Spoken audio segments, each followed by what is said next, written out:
Okay, parents, I think we'll get started now. First of all, my name is Bill. I'm the single subject coordinator and the PE teacher at IMS. I also work closely when creating the outdoor experiences for all the students at IMS. So I've been working with Miss Wanda for a number of years now in trying to create some really good experiences for our students outside of school.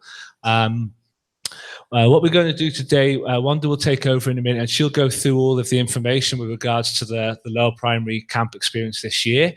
The presentation, the medical form and the camp packing list, they're all going to be sent out to you along with some other information on Monday. So you'll get all of that then. In between now and then, if you think of some questions, please feel free to ask them to Wanda towards the end of the presentation. And then after that, if you think of anything over the weekend that you'd like to ask, please feel free to email me at any time and I'll get back to you with responses for that. And if I can't answer it, I'll send it over to Wanda and we'll get a response for you. So I'm going to hand over to Wanda now. We're having to use the microphones because we've got the live YouTube. So if you have any questions later, I will bring you a microphone just so we can answer any questions people might have who are watching online as well. Okay, over to you, Miss Wanda. Thank you, Bill. My name's Wanda, and I've been working with IMS now for about 5 years to build the curriculum into the outdoor activities that the students do at the school. And it's very unique because not every school wants so much of their curriculum in the day that the student experience outdoors.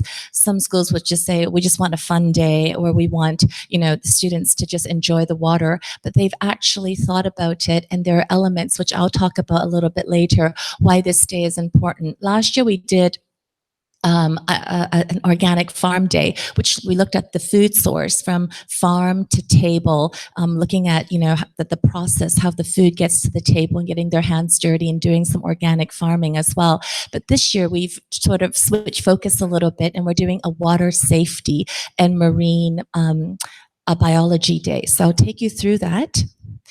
Because it is to do with water, I'm going to do a quick intro to some of the staff that's going to be on the team with your kids, so you know exactly who we are and feel secure that we actually are taking your kids into the open water. Anthony is the director of A-Team, and he was a lawyer and he's retired, and he runs the company, so he'll be on program as well. That's me. I'm a registered teacher, and I've spent several years working for the Education Bureau here in Hong Kong, building the curriculum for the Hong Kong government, and before I came over to A-Team. John, who's our program or head of operations, he deals with all the logistics and to make sure that all the operations is running smoothly. Susan's going to be on program as well, and she's got 12 years of experience teaching outdoors and water activities, as well as Priscilla, who is actually our aquatics safety person, and she has her aquatic first aid, she has her water safety rescue and all of that as well. So the whole thing is going to take place on Cheung Chau Island, which is about 35 minutes because the children are going to be taking the fast ferry from Central. We're going to actually be meeting at the Central Pier. Now, some parents are going to say, well, why don't we do it, right here where they're in the Stanley area, it's water as well. It's quite unique because for those who don't know, Cheung Chau is actually the cradle of Hong Kong civilization. It's where actually Hong Kong started 3,000 years ago. There's a rock carving that's just right here, around right there. The children are going to land on the ferry here. We're going to walk past that, and this is the beach where we're going to be doing a lot of our open water, and then we're going to hike over a hill to this beach right here where we're actually going to do our marine studies. All right, so we talk a little bit as actually the education starts when they get onto the ferry. We talk a little bit about why we chose Cheung Chau and why we're taking them there and the reason for that.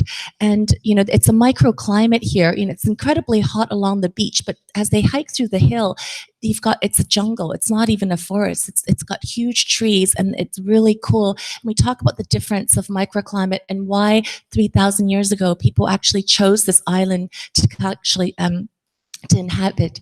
So on the first two set of activities is going to be taken place on Kunyam 1. Now there's a lifeguard station here already, and then you can see that there is a swimming area as well. It's a huge beach, and here we're going to actually look at some of the water safety and open water swimming. Now parents are like, well, water safety, my kids already know how to swim, but it's really about taking the curriculum from abroad as well. We married that with some of the ideas that Montessori has about buddy, about sharing. So your child's going to learn about a buddy system, putting on their life jackets properly, and then checking their buddies. If it comes up, pulling the life jacket, if it comes up above here, then maybe the life jacket is too big. How to actually look for the appropriate life jacket. And they'll be swimming out to the open water and learning a little bit about looking after your buddy, and looking after themselves, about leg cramps, tell your parents where we're going, how far they can swim. So we'll have instructors. It's a 1-to-6 ratio. So one instructor for 6 children, all with PFDs, life jackets on. We think it's really important to teach children about water safety, not just water safety in the pool, but water safety in the ocean. There are waves, there are currents, there are undertows, that they will need to wear water shoes, and I'll take you through that as well, where it's important for them to stay safe, but to be vigilant and make sure that they can see that their partner is safe as well. They're also going to be doing an SUP, which is a stand-up paddleboard activity, where they're going to learn to work in a team. All right, they're going to carry out their paddleboard, and they're going to work as a team to get onto that paddleboard, and they'll play some water activities as well. They'll roll over in the water and such, but it's all about communication and teamwork, and getting the SUP right here. Oops, sorry, the SUP right here to go a certain direction that they're supposed to go. Then the next 2 activities is going to take place in an area called Nam Tam Bay, where they hike over. And this is really unique because there are not that many bays in Hong Kong that the University of Hong Kong actually sends students to study, and where sea urchins actually breed. And this bay here, it's a rocky shore study where you can actually see starfish and sea urchins and lots of different sea anemones. And what the students are going to be doing is that they're going to be given a cement box like this, and they'll be given some ID sheets. Oh, yeah, can you see? Some ID sheets, and they're going to actually look for different types of specimens and learn to identify them. Plants, for example, from what is seaweed, kelp, and algae, to intertidal zone species, so things that grow on the rock and things that don't. Things that come when the tide comes or when the tide recedes, they're going to learn about that. But more importantly, they're going to learn a little bit about evolution as well, why these creatures evolved the way they did.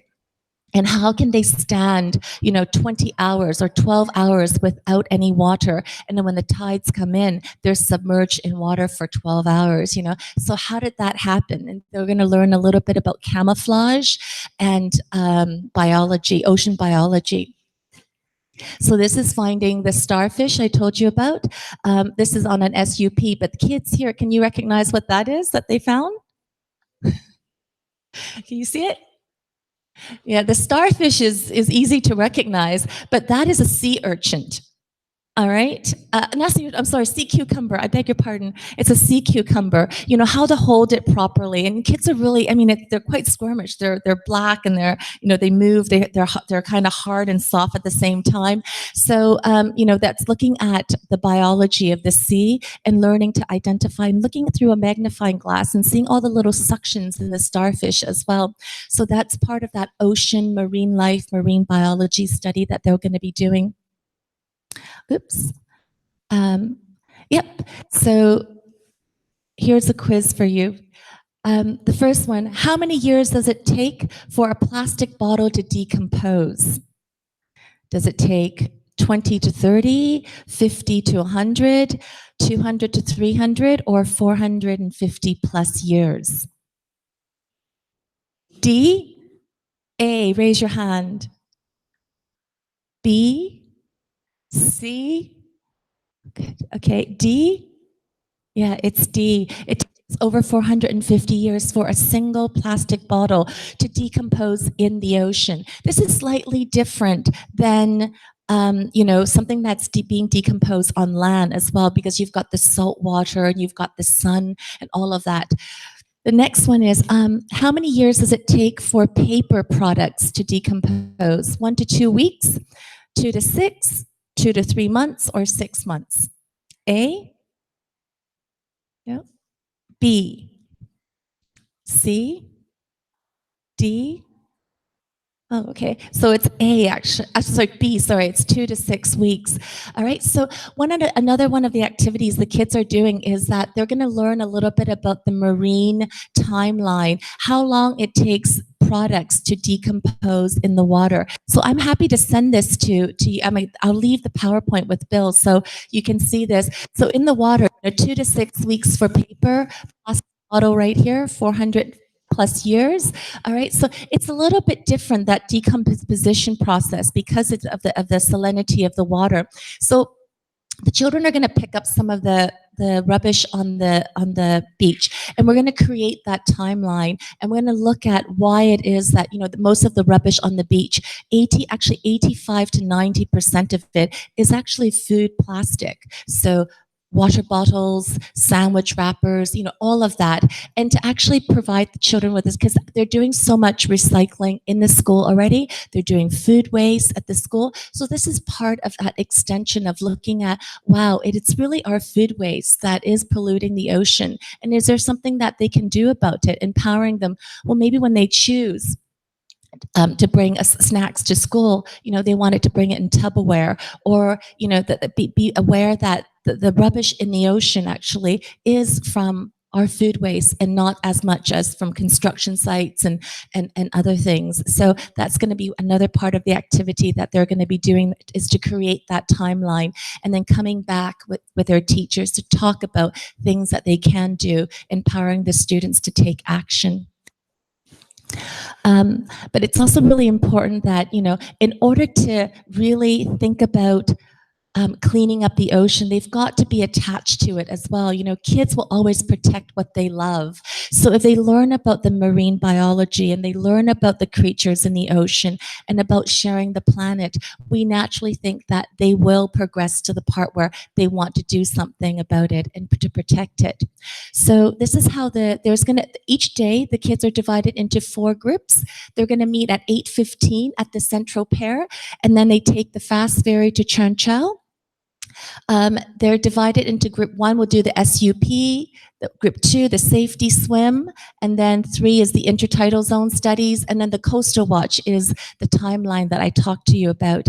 So, and then they switch, they rotate through all of the groups. So in the morning, if they are group 1 and 2, they're both wet completely, and then at lunch they get to change into a dry clothes, but they have to wear their wet shoes, because the marine study is only going to probably be, they're just going to get to their knees in water. They're not going to be submerged anymore.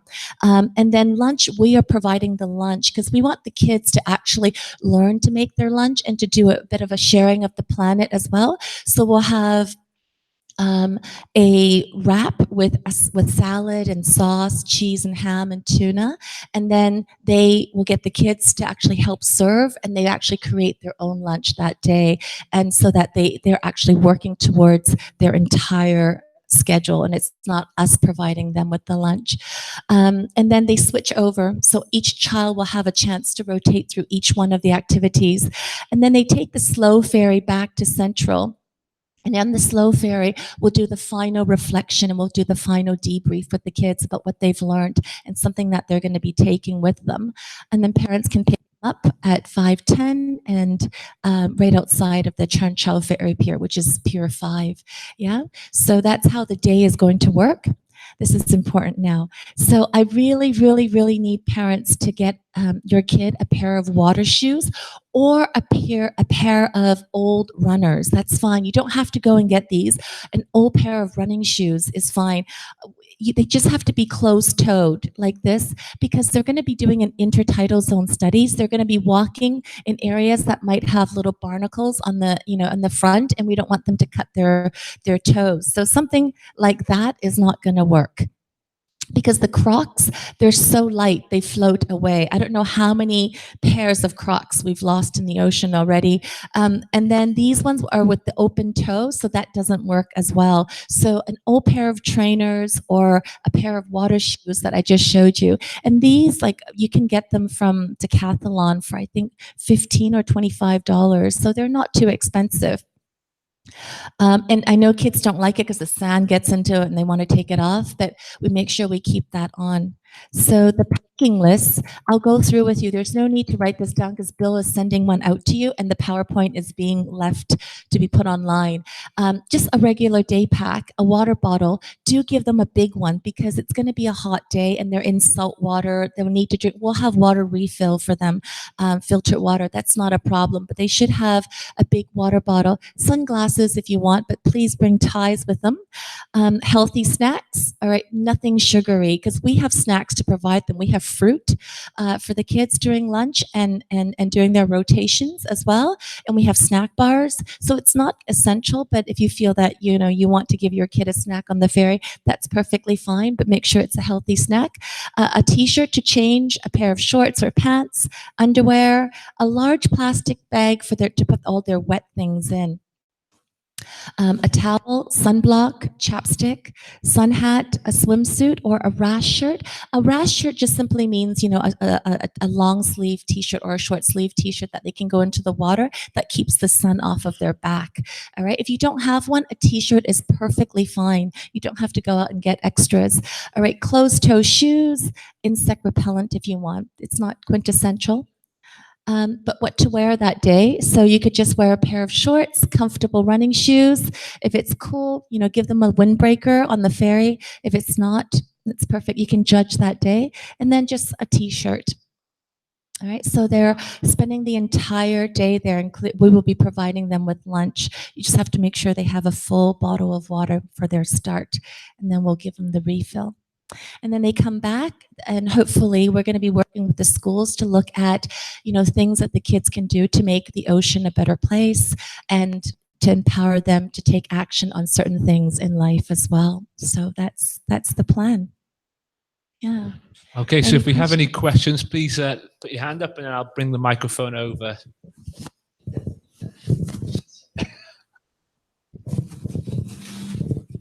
Yeah. So the teachers, so for each class, the Chinese and the English teacher will go. So on most days, the classes are broken down into 3 or 2 classes per day. So that'll be 4 or 6 additional teachers. And then there'll be a camp coordinator. So I'll be going along for 3 of the days. And some of the other camp coordinators will be going along, and Mr. Kyle, Mr. Broomfield will go along a couple of times as well. So there'll always be a couple of extra spare sets of hands that will be sort of monitoring all activities as well from our side. Just in case it comes up from other parents in the class, what happens to our children if there are children that are very afraid of water and don't swim? Well, so that's a good point. So the question was about the water and water safety and people not being confident in the water. So we have the numbers available to sort of tailor the activity, and we've done it on the previous years. So like Wanda said, they have a 1-to-6 ratio, but then you add in our staff and that comes down again to a lower number. So if there are children who are really scared, the challenge for them may just be to just get their feet in the water or just put their head under the water once. There's going to be other children that are going to be able to go out and they're going to be happy to swim along, along the front of the beach. We're not going to be taking them out, out to places where they're uncomfortable. They're going to be moving along the front of the beach, with teachers stood the deeper side of the beach from them, so that they're in sort of maybe a challenging area for them, but they're within that safety zone that there's teachers there that they can grab onto instantly and can talk to them and reassure them. So we'll play it by ear and we'll see what sort of situations occur and what students come. But we want it to be a challenge. We want to the whole point of camp, especially for me, is to give these children some sort of challenging experiences to overcome together with their friends, so they've gone through that experience and then they're developing further relationship with their friends and perhaps with other children from other classes who they're maybe not so familiar with as well. So we'll make sure that we find the right balance there of something challenging but not putting them in an unsafe situation. Yeah.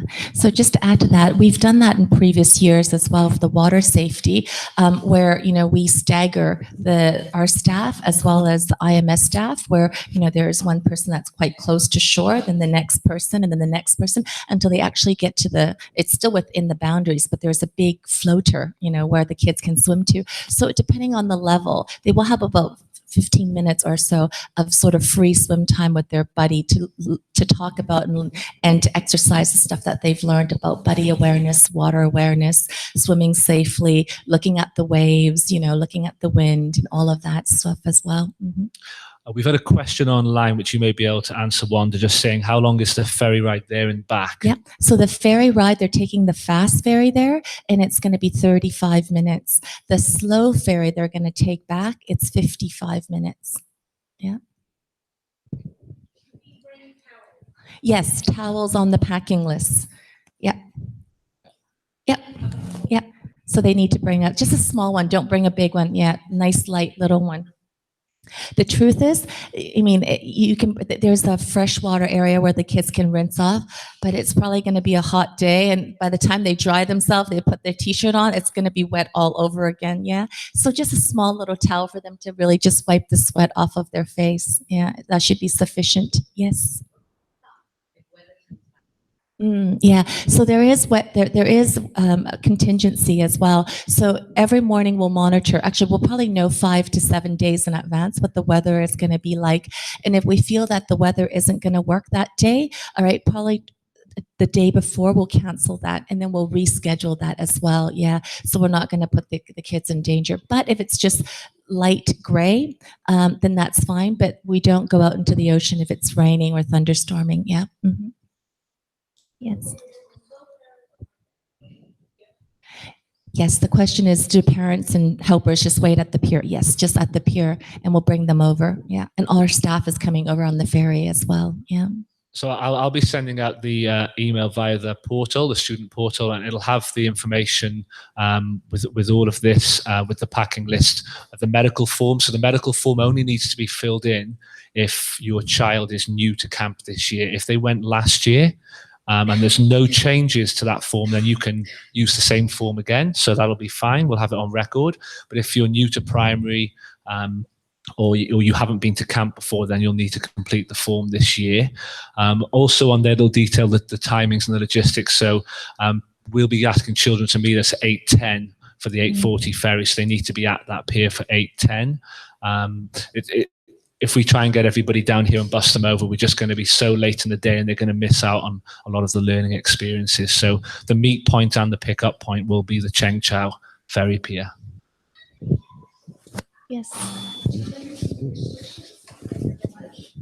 Children with... all right, yeah, that's a great question. So parents, on the form, you need to tell us if you have any dietary requirements or food restrictions. We work with a lot of international schools. If it's kosher, if it's vegetarian, if it's halal, you just need to let us know. We can make the adjustment for that. We're also a nut-free organization. We don't use any nuts in our products at all. So, if you've got kids with nut allergies, that's perfectly fine. But on the medical form, it's important for you to let us know, because we rather cater for the child so that they can be part of that experience than for the child to bring their own lunch. Yeah. Sorry? Octopus, yeah. So Octopus card, that will be on the list that I send out. It's on one of the notes from our side. So the children will need the Octopus card for the ride there and the ride back.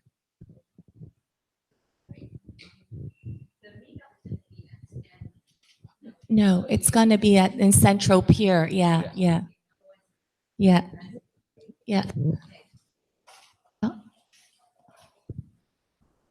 Yep, so they meet in the Central Pier, Pier 5. Yeah, you'll see our staff with their shirt and Bill with their shirt, like we'll probably be there waiting. Yes. What day is it? Oh, they're okay. different. Yeah, Bill's going to read that out. Pull out my phone here. So the classes are broken up. On Tuesday, the 10th of April, we'll have Atlantic, Bohemia, and Azalea. On Wednesday, the 11th of April, Europe and Oceania. Thursday, the 12th of April, Aegean, Daisy, Lotus. Friday, the 13th of April, will be Mediterranean, Caribbean, and Peony. And on Monday, the 16th of April, it'll be Lilac and Water Lily. So again, that will be in the email as well. That'll go out Monday. Does anyone need me to repeat it? Yeah, okay. Tuesday, the 10th of April, Atlantic, Bohemia, and Azalea. Wednesday, the 11th of April, Europe and Oceania. Thursday, the 12th of April, Aegean, Daisy, and Lotus. Friday, the 13th of April, Mediterranean, Caribbean, and Peony. And then Monday, the 16th of April, Lilac and Water Lily.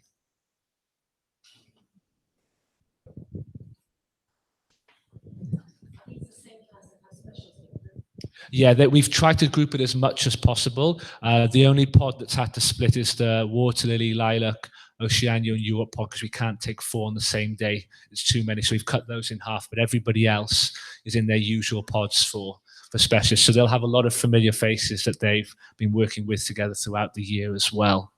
And for the activities, we're going to try as much as possible to keep them in those groups, because we may need to, adjust the activities to make them to the level of the year 1s, and then push them on to challenge those year 3s as well. So that'll give us a lot more flexibility when grouping the children into the 4 groups for the activities.